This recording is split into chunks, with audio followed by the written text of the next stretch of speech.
आपकी जानकारी में शायद कोई होगा जो वकील है या शायद जिसका कोर्ट में आना जाना रहता है।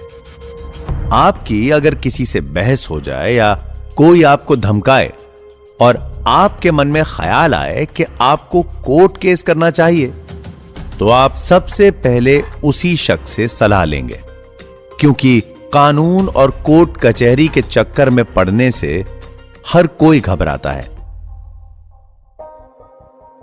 लेकिन कोई भरोसेमंद इंसान मिल जाए जिससे अच्छी जान पहचान है और जो कोर्ट के सभी तरीकों से वाकिफ है, तो आपका कॉन्फिडेंस लेवल बढ़ जाता है। तो सोचिए, जिसके घर में एक वकील है उसका कॉन्फिडेंस लेवल कितना हाई होगा। और अगर बाय चांस कोई हाई कोर्ट का जज हुआ तो फिर कॉन्फिडेंस का लेवल ही अलग।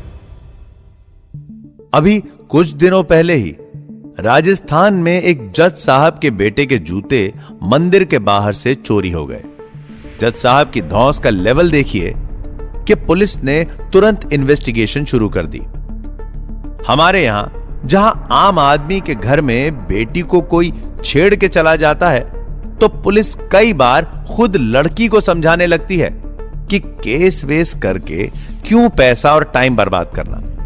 वहां पर जब मंदिर के बाहर से जूते चोरी होने पे पुलिस इन्वेस्टिगेशन होती है, तो यह देख ताज्जुब तो होता ही है। लेकिन यह केस आम आदमी का केस नहीं था। Sippy Sidhu x high court जज का पोता था और खुद भी एक कॉर्पोरेट लॉयर था और साथ ही नेशनल लेवल शूटर।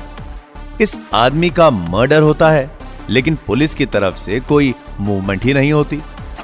पुलिस अखबार में नोटिफिकेशन निकालती है और इशारों में धमकी देती है कि अगर कोई इस केस के बारे में जानता है तो वो वक्त रहते सामने आ जाए, और अगर वो सामने नहीं आता है तो उसे इस केस में दोषी माना जाएगा।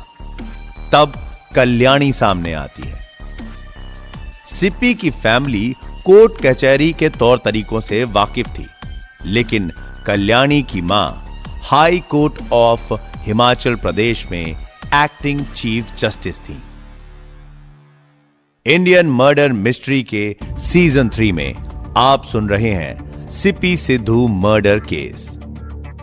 सिप्पी सिद्धू कनाडा से इंडिया वापस आता है और फिर अचानक एक शाम को कोई उसके सीने में 4 गोलियां उतार देता है और शुरू होता है पुलिस और कानूनी दांव पेचों से वाकिफ परिवारों के बीच एक खेल।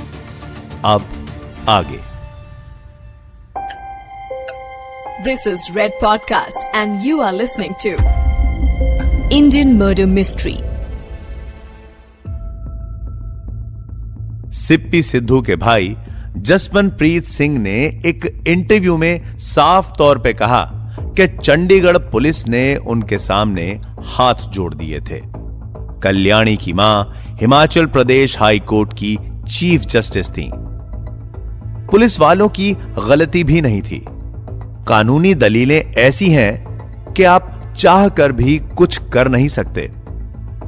दूसरे के घर की आग बुझाने के लिए हम कभी अपने हाथ नहीं चलाते। It's not incompetence, it is common sense. इंसाफ चाहिए तो लड़ना तो पड़ेगा। इसीलिए पुलिस ने यह जिम्मा सौंपा सीबीआई को। सीबीआई को उस समय तक कोर्ट भी फटकार लगा चुका था, इसीलिए उनके लिए भी इस केस को सॉल्व करना जरूरी था। सीबीआई ऑफिसर्स ने केस को एक बार फिर से देखा। मौकाए वारदात से मिले सबूत इकट्ठा तो किए गए थे, लेकिन तहकीकात नहीं की गई। मर्डर स्पॉट से सिप्पी सिद्धू का फोन मिला था। सस्पेक्ट्स की लिस्ट तो थी, लेकिन सस्पेक्ट को कल्प्रिट साबित करना आसान नहीं होने वाला था। आईफोन से मिले डेटा को वेरीफाई करने के लिए सिप्पी का लैपटॉप कस्टडी में लिया गया। हादसे से पहले जब सिप्पी सिद्धू अपने घर पे अपनी मां के साथ बैठा था, तब उसे जो फोन आया था, उस फोन कॉल के बारे में और छानबीन की गई। सिद्धू को उसके किसी दोस्त का नहीं बल्कि एक मेहंदी वाले का कॉल आया था। कॉल ट्रेस की गई, फिर मेहंदी वाले को ट्रेस किया गया और मेहंदी वाले ने बताया कि उस दिन उसके फोन से कल्याणी सिंह ने कॉल किया था। साथ ही सिपी का आईफोन उसने खुद नहीं लिया था, कल्याणी सिंह ने ही सिपी को यह मोबाइल फोन गिफ्ट दिया था। सीबीआई को उनकी हिस्ट्री निकालने में समय नहीं लगा। सुखमन प्रीत सिंह उर्फ सिप्पी सिद्धू और कल्याणी सिंह बचपन के दोस्त थे, स्कूल में साथ, कॉलेज में साथ, और दोनों के परिवार भी काफी अच्छे से एक दूसरे को जानते थे। सिप्पी सिद्धू कनाडा चला गया था और कल्याणी असिस्टेंट प्रोफेसर के तौर पे चंडीगढ़ यूनिवर्सिटी में नौकरी कर रही थी। कल्याणी सिप्पी पर शादी का प्रेशर डाल रही थी। सिप्पी सिद्धू के पास कल्याणी से शादी न करने की एक खास वजह थी। बताया जाता है कि सिप्पी सिद्धू के पास कल्याणी के दूसरे लड़कों के साथ अफेयर होने के सबूत थे। बाकायदा फोटोज और वीडियोस थी जिनमें कल्याणी किसी दूसरे लड़के के साथ दिखाई दे रही थी। सिप्पी ने ये तस्वीरें कल्याणी सिंह के पिता को भेज दी। तस्वीरें आपत्तिजनक थीं। कहते हैं कल्याणी के परिवार की इज्जत को उस दिन एक बड़ा धक्का पहुंचा। कल्याणी डिप्रेशन में चली गई। सिप्पी कल्याणी से शादी करना चाहता था, लेकिन जब उसे मालूम हुआ कि उसके कनाडा जाने के बाद कल्याणी ने किसी और के साथ रिश्ते बना लिए हैं, तो यह बात उसे शादी करने से रोकने लगी। सिप्पी सिद्धू ने अपने भाई को इस बारे में सब कुछ बताया और सबने मान लिया कि अब यह रिश्ता और यह बात यहां खत्म हो गई है। लेकिन कल्याणी के लिए यह बात खत्म नहीं हुई थी। वो इंतजार में थी, सिप्पी सिद्धू के लौटने के इंतजार में। 18 सितंबर को सिद्धू चंडीगढ़ आता है।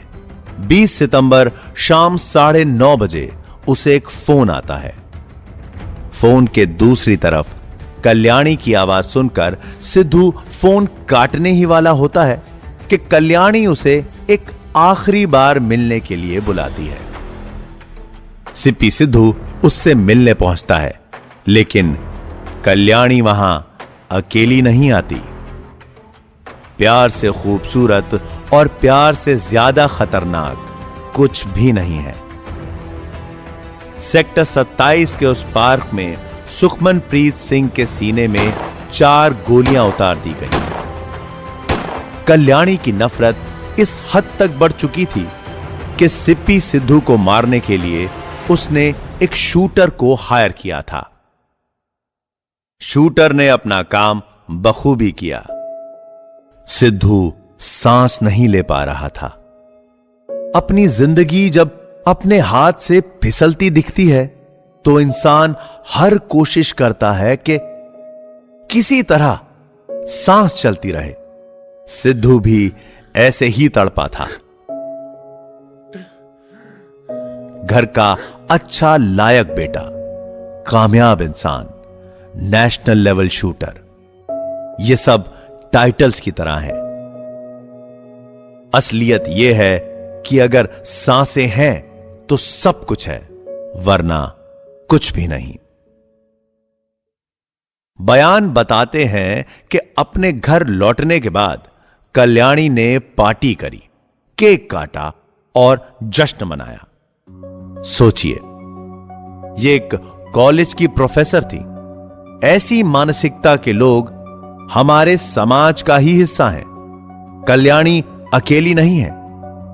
ऐसे कितने ही लोग हैं जिन्हें लगता है कि दूसरों को दुख देकर उन्हें सुख मिलेगा। बच्चा जब छोटा होता है और जमीन पर गिर जाए तो बच्चे को चुप कराने के लिए कुछ लोग बच्चे से कहते हैं कि तुम जमीन को वापस मार दो, जबकि वो जानते हैं कि ऐसा करने से कुछ नहीं होगा, जमीन को चोट नहीं लगेगी। लेकिन यह बात वो बच्चों को सिखा देते हैं कि तुम्हें अगर दर्द है तो तुम दूसरों को मारो और तुम्हारा दर्द गायब। अपना दर्द भूलने के लिए वो दूसरे को तकलीफ देना शुरू कर देते हैं। परवरिश काफी कुछ बदल सकती है। कल्याणी सिंह की सारी आपत्तिजनक तस्वीरें, उसकी सिप्पी सिद्धू के साथ हुई सारी चैट्स, सीबीआई को सब कुछ मिल चुका था। मोटिव साबित करना मुश्किल नहीं था। सीबीआई ने उस औरत के बयान को भी वेरीफाई किया जिसने बताया था कि सिप्पी को मारने के बाद वहां से 2 लोग भागे थे। उनमें से एक लड़की थी जिसने पोनी टेल बांधी हुई थी। कल्याणी के औरतों को बुलाया गया जो कि लगभग उसकी ही कदकाठी की थी। फिर उस औरत को आइडेंटिफाई करने को कहा गया। सामने खड़ी औरतों में उस महिला ने कल्याणी को आइडेंटिफाई कर लिया। 15 जून 2022 को कल्याणी को गिरफ्तार किया गया। 2015 में कत्ल हुआ और 7 साल बाद कल्याणी गिरफ्तार हुई। लेकिन अरेस्ट का मतलब यह नहीं कि केस सॉल्व हो गया। साबित अभी तक कुछ भी नहीं हुआ है। मामला अब भी कोर्ट में है। अगर सीबीआई के पास सबूत है तो कल्याणी के पास भी एक से एक बढ़िया वकीलों का साथ है। कल्याणी के वकील ने सीबीआई के द्वारा बताए मोटिव को खारिज करने के लिए दलील दी कि कल्याणी नहीं बल्कि सिप्पी सिद्धू पीछे पड़ा हुआ था उससे शादी करने के लिए। कोर्ट में इंसाफ मिलता है या नहीं, यह बात वक्त ही बताएगा। हम इतना कह सकते हैं कि यह केस कानून से जुड़े लोगों की जिंदगी के बारे में कुछ ऐसी बातें बताता है जो सोचने पर मजबूर करती हैं कि इंसाफ के मायने क्या हैं। इंसाफ 1 + 1 = 2 नहीं होता। इंसाफ मैथमेटिक्स का वो फॉर्मूला है जो सालों तक सॉल्व करो, लेकिन तब भी शायद सॉल्व नहीं हो पाएगा क्योंकि इंसाफ का कोई फॉर्मूला है ही नहीं। इंडियन मर्डर मिस्ट्री में मैं हूं तुषार आपके साथ। मिलते हैं अगले एपिसोड में। आपके फीडबैक और सजेशंस के लिए आप रेड एफएम पॉडकास्ट के इंस्टा हैंडल @redfmpodcast